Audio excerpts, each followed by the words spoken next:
आप सुन रहे हैं अष्टावक्र गीता। भारतीय संस्कृति के माध्यम से 17वां प्रकरण, तत्व ज्ञान का अधिकारी कौन है। सभी प्रकार की साधनाओं का फल ज्ञान है। भक्ति हो, उपासना, ध्यान, समाधि, योगाभ्यास अथवा सांख्य हो, सबकी अंतिम उपलब्धि ज्ञान ही है। ज्ञान का फल ही मुक्ति है। किंतु ज्ञान की प्राप्ति के बाद यदि पुरुष तृप्त नहीं है, उसमें वासना अभी भी है, वह उद्विग्न है, चिंतित है, तो इसका अर्थ है कि ज्ञान प्राप्त करके भी वह उसका पूर्ण लाभ नहीं कर पा। अष्टावक्र जी कहते हैं कि आत्मज्ञान एवं योगाभ्यास से जो स्वचेतना को उपलब्ध हो गया है, वह अपने आप से तृप्त हो जाता है। उसकी इंद्रियां विषयों की ओर नहीं भागती, वह यथाप्रयाय से गुजारा कर लेता है। शरीर के लिए जो आवश्यक है उतना ही लेकर संतुष्ट हो जाता है तथा वह एकांकी रमण करता है। ऐसे ज्ञानी एवं योगी को ही हम अपने आत्मज्ञान का फल मिलता है। जब तक कोई व्यक्ति ज्ञान को प्राप्त नहीं हो जाता, तब तक वह सभी शरीरों के भिन्न भिन्न समझता है। हर व्यक्ति के मानसिक एवं शारीरिक स्वास्थ्य के लिए स्थान चाहिए। स्वस्थ मन एवं मस्तिष्क एकांत में ही रह सकता है। दूसरों की उपस्थिति से मानसिक तनाव पैदा होता है, अहंकार बढ़ता है। अष्टावक्र जी कहते हैं कि जो तत्वज्ञानी है वे जगत के भी भीड़ भाड़ में रहकर भी कभी खेद को प्राप्त नहीं होते, क्योंकि उनकी दृष्टि में समस्त ब्रह्मांड उसी एक परमात्मा का विस्तार है। आत्मज्ञानी को एक तत्व की भावना का अनुभव हो जाने से वह सर्वदा चिंता मुक्त रहता है। विषयों में आनंद है, उनसे सुख मिलता है, यह निर्विवाद है। क्योंकि यदि विषयों में सुख नहीं होता तो यह संसार पागलों की तरह उनके पीछे क्यों दौड़ता। कुछ लोगों का कहना है कि संसार छोड़ दो, सब कुछ छोड़ दो, सुख मिल जाएगा। किंतु आज तक संसार से को छोड़कर भी किसी को सुख नहीं मिला, बल्कि जो था वह भी छूट गया। अष्टावक्र जी इसी तथ्य को और स्पष्ट करते हुए कहते हैं कि विषयों के प्रमुख क्षणभंगुर है। इन सुखों की प्राप्ति के लिए अनीतिपूर्ण कार्य करने पड़ते हैं, जिनका परिणाम भोगने में दुख होता है। अतः संसार में कोई ऐसा सुख नहीं है जिसके साथ दुख संयुक्त नहीं। आत्मा का सुख चिरस्थायी है, वह सुख स्वयं का है। इसलिए जिसने आत्मानंद का स्थायी सुख प्राप्त कर लिया, जो नित्य आत्मा में रमण करने वाला हो गया, उसे ये संसारी सुख फीके लगने लगते हैं। अष्टावक्र जी का सारा उपदेश साधना सूत्र नहीं, बल्कि सिद्ध व्यक्ति आत्मज्ञानी के लिए कहे गए सूत्र हैं। जो इन्हें साधना सूत्र मान लेगा, उसका भटकना संभव है। इस सूत्र में अष्टावक्र जी कहते हैं कि आत्मज्ञान को उपलब्ध व्यक्ति संसार में दुर्लभ है। गीता में भी कहा है, हजारों मनुष्यों में कोई एक ही अंतःकरण की शुद्धि के लिए यत्न करता है, फिर कोई विरला ही आत्मा को यथार्थ जानता है। ऐसा ही आत्मज्ञानी भोगे हुए विषयों के प्रति वासना नहीं रखते, क्योंकि वे स्मृति से मुक्त हो जाते हैं। जब चित्त सभी प्रकार के विक्षेपों में शांत हो जाता है तो वह मुक्ति है। वासना के कारण ही चित्त में तरंगे उठती हैं। ये तरंगे सांसारिक विषय वासना की हों, चाहे मोक्ष प्राप्ति की आकांक्षा की तरंगे ही हैं। इनमें प्रभावित मनुष्य का मन अशांत ही रहता है। सभी साधु, सन्यासी इत्यादि संसार छोड़ने का उपदेश देते हैं, खाना पीना घर बार छोड़ने को कहते हैं, किंतु इस रहस्य को कोई नहीं बताता। वास्तव में संसार बंधन नहीं है, इच्छाएं मात्र बंधन है। इन्हें छोड़ना ही मुक्ति है। ऋषि अष्टावक्र जी कहते हैं कि भोग एवं मोक्ष दोनों के प्रति जो निराकांक्षा है, जिसकी इन दोनों के प्रति इच्छा नहीं, ऐसा व्यक्ति ही मुक्त है। आत्मज्ञानी ही उद्धार चित्त वाला होता है, क्योंकि उसी को इस संपूर्ण सृष्टि में एक आत्मा दिखाई देती है। अज्ञानी को सब भिन्नता ही दिखाई देती है, जिसके कारण उसका कोई कार्य निरुद्देश्य नहीं होता वह फल प्राप्त करना चाहता है। इच्छाओं के वासनाओं से ग्रसित रहता है, अतः वह मुक्त नहीं है, न उद्धार चित्त वाला है। केवल आत्मज्ञानी ही धर्म, अर्थ, काम और मोक्ष तथा जीवन मृत्यु के प्रति भी हे और उपादेय भाव नहीं रखता, अतः वही जीवन मुक्त है। ऐसी स्थिति को प्राप्त हो जाना ही मोक्ष है। दुनिया में बहुत से लोग हैं जो सृष्टि की स्थिति के विलय से बहुत चिंतित रहते हैं, मानो सारी सृष्टि उन्हीं के चलाने से चल रही है। आज चिंतित रहते हैं मानो सारी सृष्टि उन्हीं के चलाने से चल रही है। आज मनुष्य पतन की पराकाष्ठा पर पहुंच चुका है, वह पशु से भी बदतर हो गया है। अष्टावक्र जी कहते हैं कि वह ज्ञानी धन्य है जिसने न विश्व के विलय की इच्छा है और न उसकी स्थिति के प्रति द्वेष, क्योंकि वह तो साक्षी हो गया है, दृष्टा मात्र हो गया है।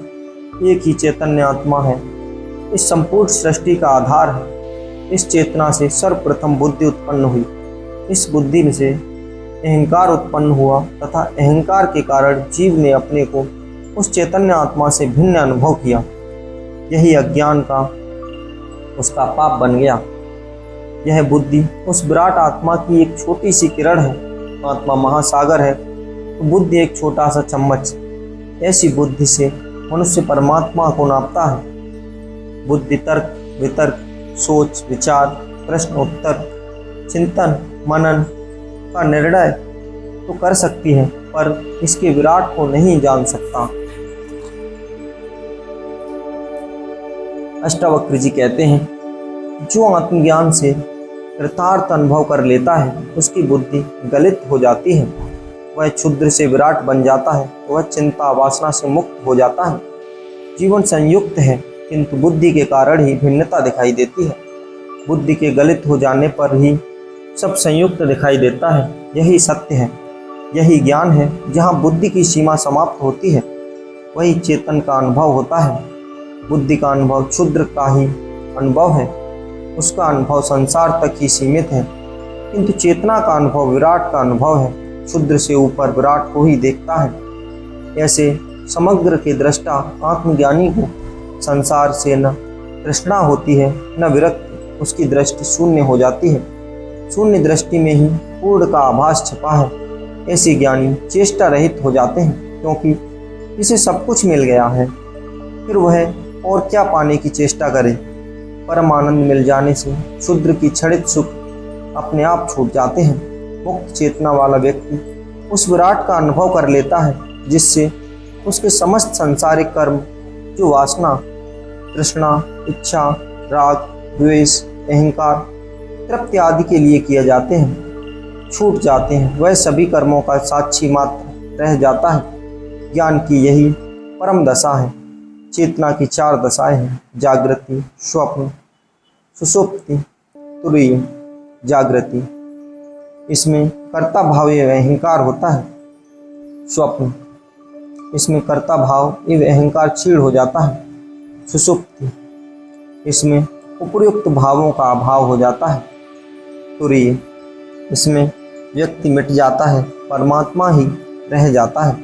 अज्ञानी अनेक प्रकार के द्वंद्वों में जीता है, जिससे वह कभी स्वस्थ शांत नहीं हो सकता, किंतु ज्ञानी हर्ष, विषाद, सुख, दुख आदि द्वंद्वों से पार हो जाता है। अतः वह सदा स्वस्थ, शांत एवं विमल आशय वाला हो जाता है।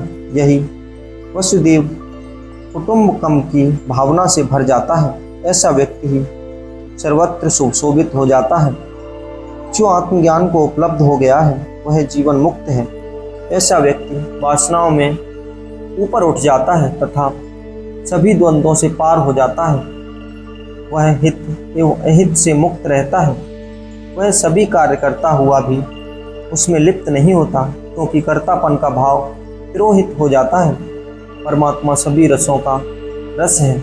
जिसे इसका आनंद मिल गया है उसे फिर संसार के सभी रस फीके लगने लगते हैं। जो परमात्मा में तृप्त हो गया है उसे संसार में तृप्ति की आकांक्षा ही नहीं रहती। इस परम तृप्ति की खोज धर्म है। धर्म उस चेतना को उपलब्ध होने का विज्ञान है। संन्यास एवं वैराग्य उसका आरंभ तथा जीवन मुक्ति उसका अंत है। इस स्थिति में पहुंचा हुआ ज्ञानी दृष्टा हो जाता है, भक्ति में डूब जाता है। दोनों की ही स्थिति एक हो जाती है। सूफी संतों ने भी साधना को निम्नवत 4 चरणों में विभक्त किया है। पहला चरण शरीरत। इसमें विधि विधान, तौर तरीके, नियम संयम, उपाय आते हैं। तरीफत। इसमें अहंकार विसर्जित हो जाता है, साधना समाप्त हो जाती है। मार्फित।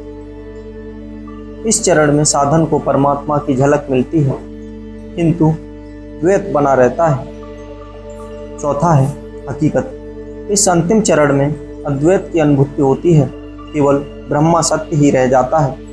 यही वह मंजिल है जहाँ पहुँचने के लिए साधक साधना करता है। वह मन ही मन बंधन का कारण है।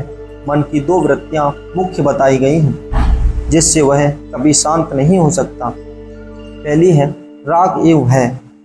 भय में राग है, जीवन में राग है, आकर्षण है, विषयों में राग है, जिनमें काम सबसे शक्तिशाली है।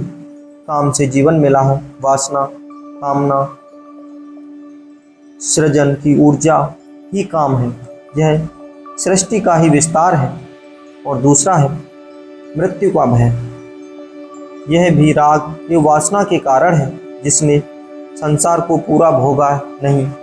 अतृप्ति उसी को मृत्यु का भय सर्वाधिक होता है।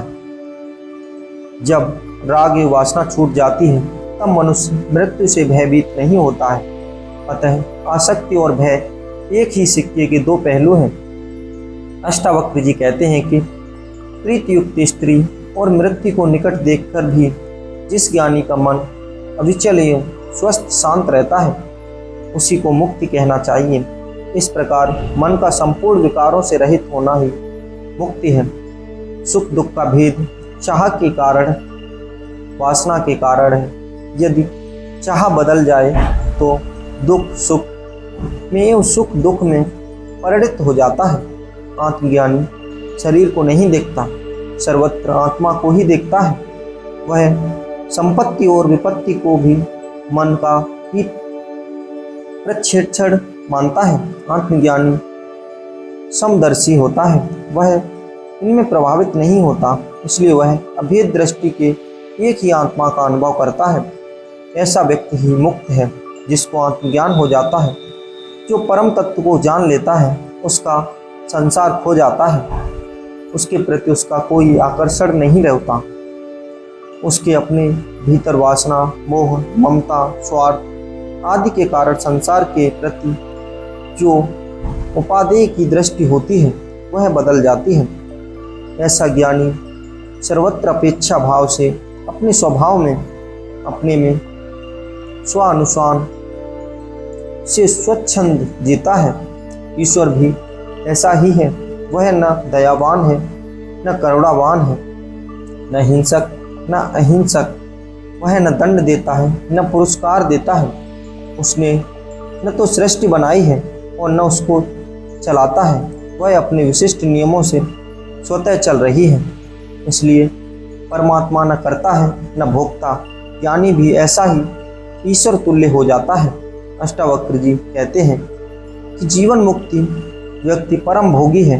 वह संसार के क्षणभंगुर भोगों का त्याग करके आत्मा आनंद का शाश्वत भोग करता है। वह न विषयों से द्वेष करता है और न उनमें आसक्त होता है, तथा कथित साधु विषयों से द्वेष करने के कारण दुखी रहता है एवं संसारी उनमें विषयों में लोलुप रहने के कारण दुखी और जो नहीं मिला उसकी चिंता में दुखी रहता है। वह हमेशा रोता ही रहता है। आनंदित होने की कला वह जानता ही नहीं। ज्ञानी को जो कुछ प्राप्त है उसका उपयोग करता है और अप्राप्त की चिंता नहीं करता, उसमें भी आनंदित रहता है। चित्त जब तक उद्वेलित है तभी तक संकल्प विकल्प उठते हैं और तभी तक समाधान एवं असमाधान के विचार उत्पन्न होते हैं। तभी तक हित अहित का ध्यान बना रहता है। यह सब अहंकार के कारण है। जब चिंता शांत हो जाता है, शून्य हो जाता है, तो उसमें विचार, वासना, कामना की तरंगें उठनी बंद हो जाती हैं। यही कैवल्य की स्थिति है। ऐसा व्यक्ति केवल आत्मा में स्थित रहता है। महान ऋषि अष्टावक्र जी कहते हैं कि जो व्यक्ति उपयुक्त प्रकार की शून्यता को प्राप्त होकर आत्मा में स्थित हो जाता है, उसकी सब आशाएं गलित हो जाती हैं। ऐसा व्यक्ति ज्ञान को उपलब्ध होकर किसी में ममता नहीं रखता, न उसमें अहंकार ही रहता है। में पन का अभाव हो जाता है, उसका कर्तापन भी मिट जाता है। वह करते हुए भी कुछ नहीं करता, परमात्मा जो करवाता है कर लेता है। ऐसा व्यक्ति अलिप्त रहता है। राजा जनक से महान ऋषि अष्टावक्र जी कहते हैं कि आत्मज्ञान के मुख्य बाधा मन, कर्म, मोह, स्वप्न एवं जड़ता का आभास मन में से ही होता है। अतः जिसका मन गलित हो गया है, उसके कर्म, मोह, स्वप्न एवं जड़ता सब समाप्त हो जाते हैं। ऐसा व्यक्ति पूर्ण चैतन्य एक जागृत अवस्था में सदैव स्थित रहता है, जिसे केवल अवस्था कहते हैं। यही परमात्मा, भगवान, ईश्वर, ब्रह्मा सत्य है और यही ज्ञान है। इसी के साथ हमारा 17वां अध्याय समाप्त होता है। मिलते हैं अगले एपिसोड 18वां अध्याय। तब तक के लिए आप अगर हमारे चैनल भारतीय संस्कृति पर नए आ रहे हैं तो हमारे चैनल भारतीय संस्कृति को सब्सक्राइब कीजिए और बढ़ावा दीजिए। हर हर महादेव, हर हर महादेव।